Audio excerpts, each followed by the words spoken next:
All right, so we're gearing up for that garage manager interview. Oh, yeah. And we're going deep with the RoleCatcher's resources. Absolutely. We're talking career guides, interview guides, even AI insights. Let's do it. Are you ready to roll up your sleeves and get to work? Let's make sure you not only get the job, but, really excel in your garage manager career. I love that energy. Yeah. So first things first, what does a garage manager actually do all day? Yeah, it's definitely more than just, turning wrenches and shouting orders. Yeah. It's a lot of managing teams, juggling client demands, keeping a close eye on that budget, Okay. and even staying ahead of those crazy industry trends. Oh, yeah, for sure.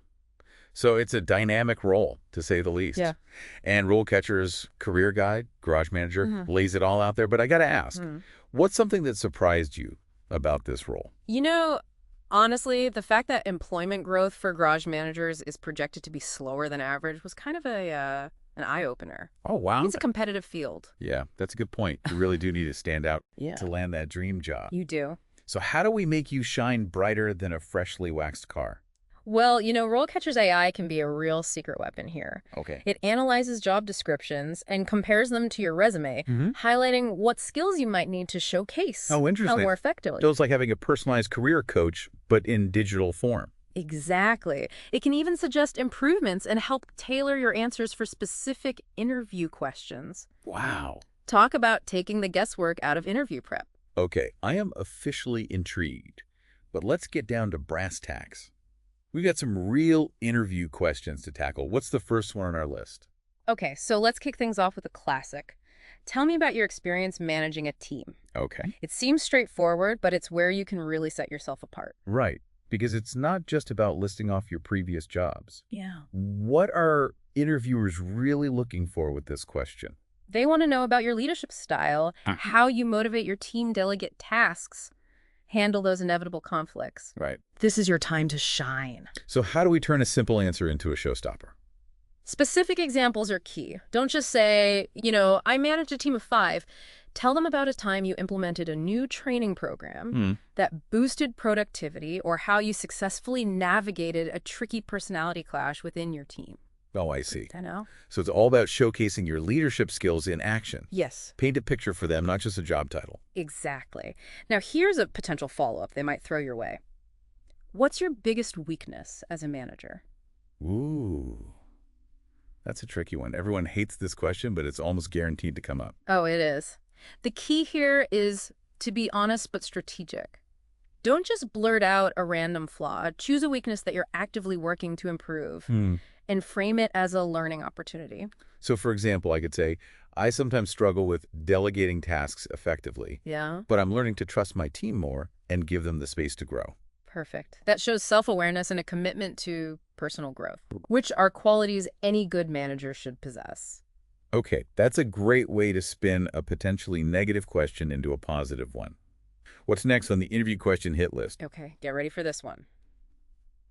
How would you handle a situation where a customer is unhappy with the service they received? Oh, boy. Customer service is the lifeblood of any garage, so they want to see how you handle those tough situations. Right, because let's face it, not every customer is going to be a ray of sunshine. Exactly. They're looking for someone who can de-escalate situations, resolve conflicts, and ultimately maintain those customer relationships. So what's the best approach here?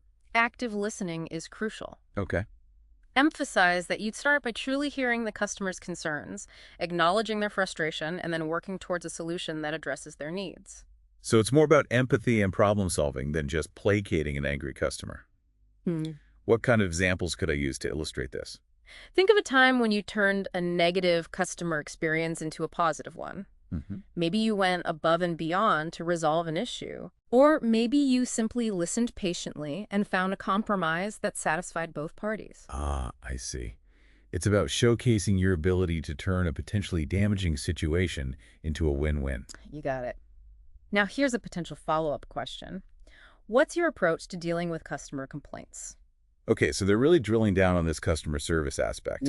What's the key message to convey here? Emphasize your commitment to creating a customer-centric culture. Okay. Talk about how you'd implement feedback systems, empower your team to resolve issues, and ultimately strive to exceed customer expectations. So it's about demonstrating a proactive and customer-focused mindset rather than just reacting to complaints as they arise. Exactly. Remember, your goal is to show them that you're not just a manager, you're a leader who understands the importance of customer satisfaction.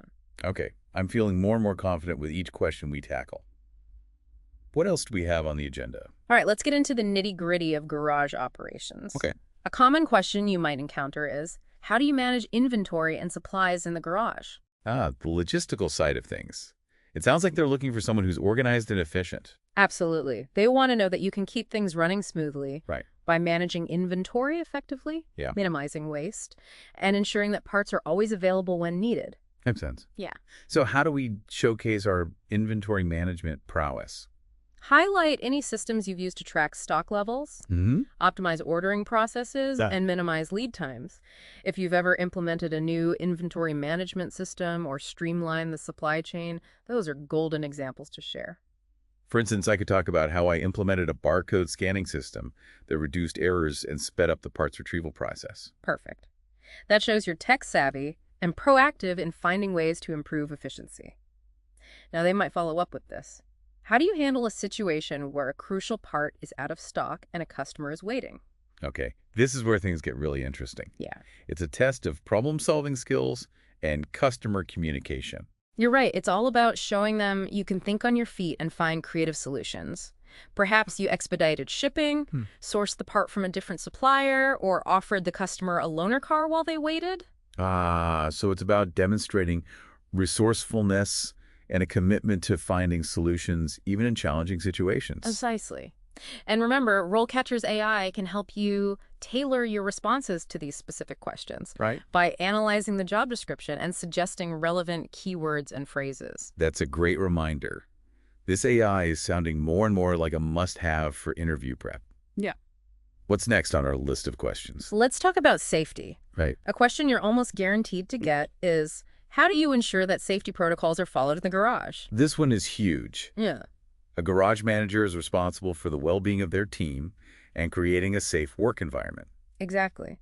They want to see that you're not just aware of safety regulations, but that you actively enforce them and foster a culture of safety. Okay, so what are they looking for in a response?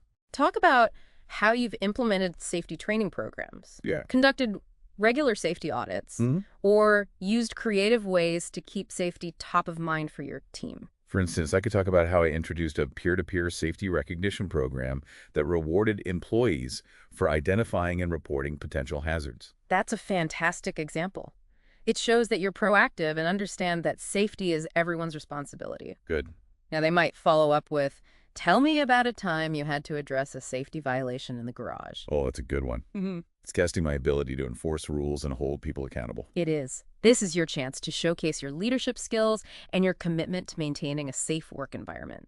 Be specific about the steps you took to address the violation, any disciplinary actions you had to take, and how you ensured it wouldn't happen again. So it's not just about recounting the incident. Right. It's about highlighting the lessons learned and the actions taken to prevent future violations. You got it. And remember, RoleCatcher's AI can provide feedback on your responses, suggesting ways to strengthen your points and make them even more impactful. This AI is seriously impressive. I'm feeling a lot more prepared to tackle these interview questions head on. That's great to hear. And we're just getting started. There are plenty more questions to cover, and we'll dive into those after a quick break. Sounds good. We'll be back in a flash to continue our deep dive into becoming a rock star garage manager. All right, we're back and ready to tackle more of those tough interview questions. Yeah. I'm feeling energized and ready to learn more about, how to impress those hiring managers. That's the spirit. Let's jump right back into it. A question that often comes up is, how do you stay up to date with industry trends and best practices in such a fast-paced field? That's a great question. The automotive world is constantly evolving. It is. With new technologies emerging all the time. Yeah. So how do you show them you're not stuck in the past? Well, it's all about demonstrating a commitment to continuous learning. Okay. Talk about how you attend industry conferences, workshops, or online courses. Mention any professional certifications you've earned, like those valuable AC certifications. Right. Those ASE certifications are a big deal in the automotive world. But for someone who might not know What exactly are they? Yeah, so ASE certifications are basically like a stamp of approval from the National Institute for Automotive Service Excellence. Okay. They test your knowledge and skills in specific areas of automotive repair and maintenance.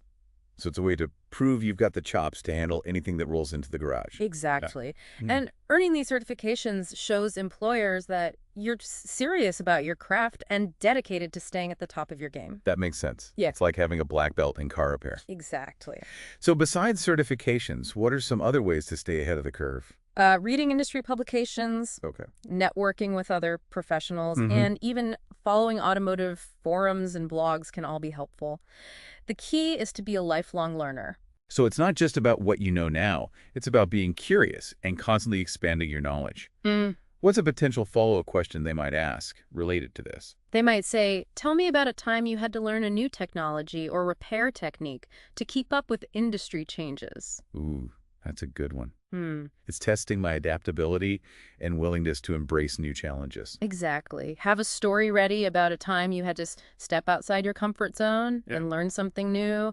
Maybe you had to master a new diagnostic tool or figure out how to repair an electric vehicle for the first time. I see. It's about showcasing your willingness to adapt and evolve as the industry changes.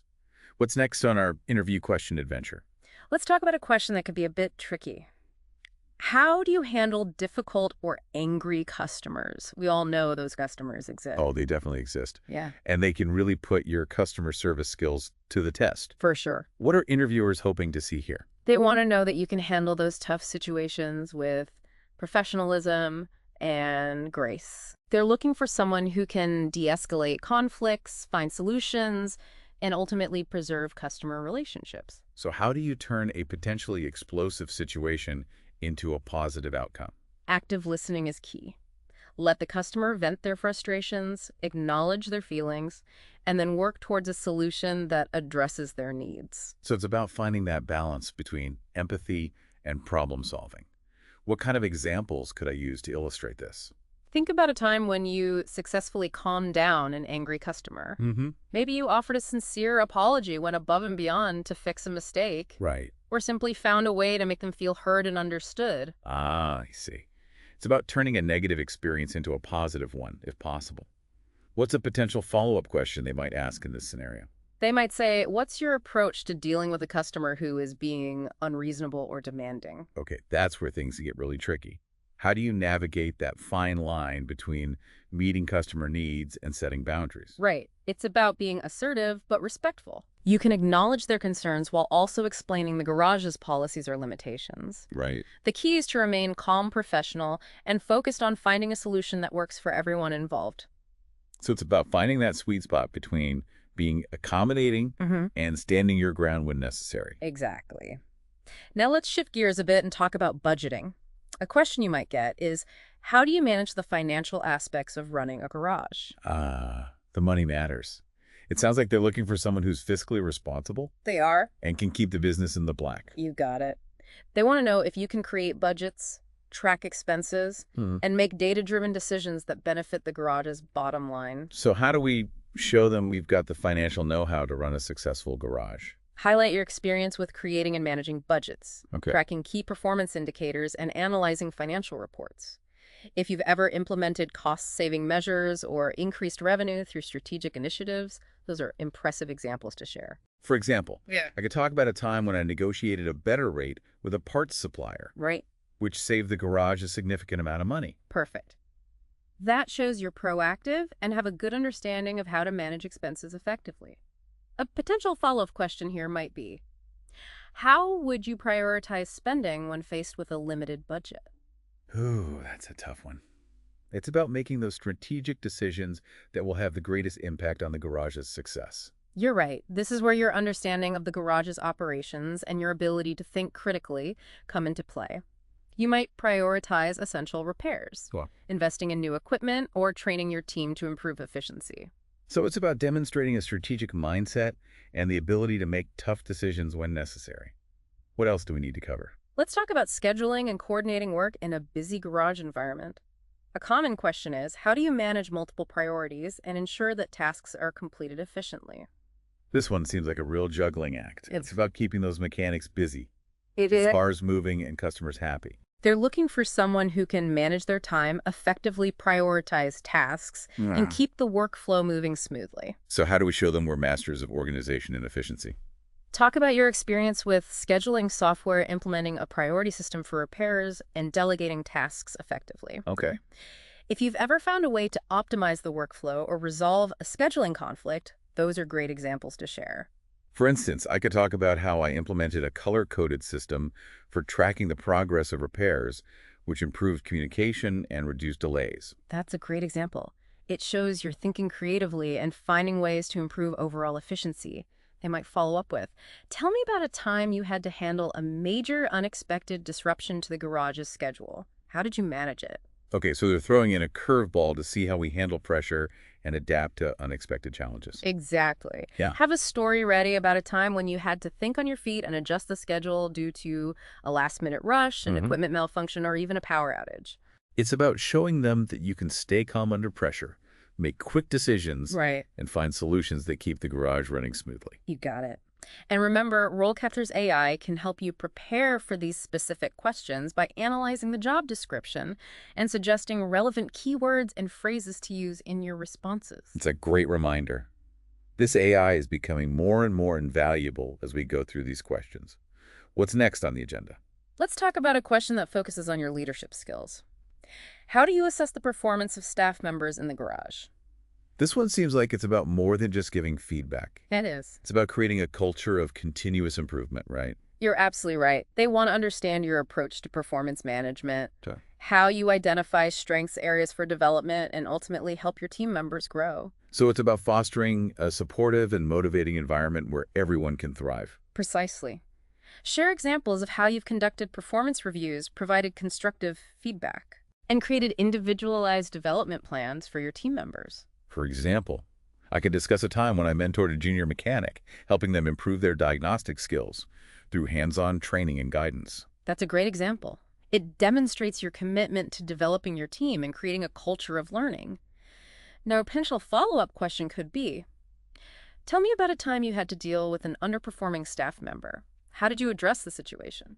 Okay, that's a tough one. Yeah. It's about addressing performance issues while maintaining a positive and respectful work environment. Exactly. This is where your leadership skills are really put to the test. You need to be able to provide constructive criticism, set clear expectations, and offer support and guidance to help the employee improve. So it's about being firm but fair, and ultimately finding a solution that benefits both the employee and the garage. You got it. And remember, RoleCatcher's AI can provide feedback on your responses to these questions, helping you craft answers that are both insightful and impactful. This AI is seriously impressive. I'm feeling much more prepared to tackle these interview questions head-on. That's fantastic to hear. And we're just getting started. We've got even more insightful questions to cover, so let's keep this momentum going. Sounds good to me. Let's dive back in and continue our quest to becoming a top-notch garage manager. All right, we're back and ready to shift gears a bit. You got it. We've covered a lot of ground on those interview questions, but there's one more crucial area to touch on. Yep. Interviewers often want to gauge your long-term vision, so a question like, where do you see yourself in 5 years? Might come up. The classic career aspirations question. Yeah. It can be a bit daunting, especially when you're just focused on landing the job in front of you. It can be, but it's a great opportunity to show them you're ambitious, driven, and see yourself growing within their company. So what's the best way to approach this question? Should I map out a detailed 5-year plan, complete with promotions and salary expectations? Not necessarily. Keep it focused on your professional growth within the garage manager role. You could talk about your desire to master new skills, take on more responsibilities, or even mentor junior mechanics. So for example, I could say, in 5 years, I see myself as a highly skilled and respected garage manager leading a thriving team and contributing to the overall success of this company. That's a great response. It shows ambition and a commitment to the company's growth. Now they might follow up with a question like, what are your salary expectations? Oh, the dreaded salary question. It always feels a bit awkward to talk about money in an interview setting. It can be, but remember, it's a two-way street. They're trying to assess if your expectations align with their budget. So what's the best way to handle this question? Should I just throw out a number or try to dodge it altogether? The best approach is to do your research beforehand. Okay. Look up average salaries for garage managers in your area and factor in your experience and qualifications. So if the average salary is between, say, $60,000 and $80,000, Yeah. I could say, based on my experience and qualifications, I'm seeking a salary in the range of $70,000 to $80,000. That's a great approach. It shows you've done your homework and are realistic about your worth. Now let's shift gears from the interview itself to your long-term career as a garage manager. Remember that career guide? Yeah. Garage manager we mentioned earlier. Yeah. It's a goldmine of information on building a successful and fulfilling career. I'm all ears. What kind of insights does it offer beyond just acing the interview? Well, it actually outlines different career stages for a garage manager, from entry-level mechanic all the way up to running your own shop someday. Wow, so there's a clear path for advancement within the field. Exactly. And each stage comes with its own set of responsibilities, challenges, and rewards. For example, as you gain experience, you might start mentoring junior mechanics, taking on more complex repairs, or even managing a team of technicians. It sounds like there's always room to grow and learn in this field. Absolutely. And the guide emphasizes the importance of continuous learning to stay ahead of the curve. Remember those ASE certifications we talked about earlier? They become even more valuable as you progress in your career. So it's not just about landing the job, it's about constantly expanding your knowledge and skills to become a true expert in the field. You got it. And remember, RoleCatcher is there every step of the way, providing resources and tools to help you achieve your career goals. It's like having a personal career coach in your pocket. This has been incredibly helpful. I feel like I've gained valuable insights into not just acing the interview, but also building a successful and fulfilling career as a garage manager. That's fantastic to hear. Remember, you've got the knowledge, you've got the tools, and you've got the drive to succeed. And I've got RoleCatcher by my side. One final thought for our listeners. The automotive industry is changing faster than ever before with electric vehicles, self-driving cars, and who knows what else on the horizon. How will you adapt, innovate, and become a leader in this exciting new era of automotive technology? That's a great question to ponder. The future is full of possibilities for those who are willing to embrace change and never stop learning. That's a perfect note to end on. Thanks for joining us on this deep dive into the world of garage managers. We'll catch you next time for another insightful and empowering episode.